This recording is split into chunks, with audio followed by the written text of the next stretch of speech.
La première question n'est pas très importante, mais je voulais que vous entendiez le nom du journaleux véreux. Bonjour, Mathieu Papillon de Radio-Canada. Question pour Dr Boileau, Dr Drouin. Vous parliez, Dr Boileau, de 50% de vaccination dans certaines écoles. Est-ce que c'est le taux le plus faible qu'on observe dans des écoles à Montréal? Et comment on explique ça? C'est pas le plus faible. Il y en a des en bas de. Combien?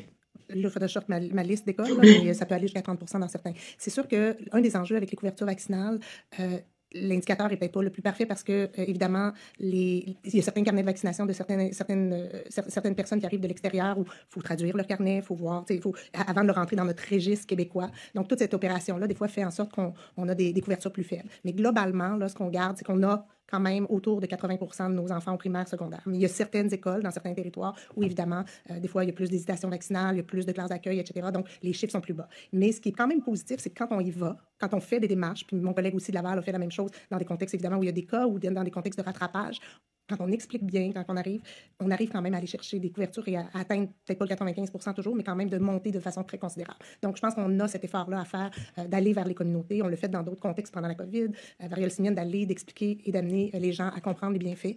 Et là, évidemment, le virus circule, donc évidemment, la perception du risque est plus importante. Est-ce que, dans un contexte de fatigue vaccinale, vous le disiez, Dr Boileau, on doit envisager l'obligation vaccinale pour la rougeole? Plusieurs se posent cette question-là. Souvent, on est interpellé là-dessus. Pour l'instant, ce n'est pas la route que nous prenons. C'est vraiment une route d'encouragement, de bien expliquer. On a des programmes, d'ailleurs, qui accompagnent les mères ou les parents lorsque... Même la pancarte est offensée par la question du Christi de journaleux de marde. Et de répondre à leurs questions. Donc, on n'est pas en route vers une obligation vaccinale au moment où on se parle. Voilà. L'année dernière, il y a eu une épidémie de rougeole en Europe, particulièrement en Roumanie. Si vous voyez ici, là, la plupart des cas étaient chez des enfants non vaccinés et il n'y a eu aucun décès. Là, je me suis dit peut-être qu'en Europe, ils ont été moins chanceux.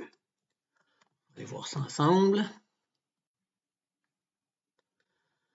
Alors, regardez ici, là, le gris, c'est 0. Ben, qu'il y a donc ça. Aucun décès. Dans toute l'Europe, quand on va remonter dans Scandinavie, 0. 0. Partout, 0. 0. Dans 0. Pas 1, 0. Incroyable. La peur. Mais surtout, de faire de l'argent aux pharma, hein? Parce qu'ils n'en font plus d'argent, là. Les gens n'en veulent plus d'une injection COVID. Fait qu'il faut en pousser une autre, hein?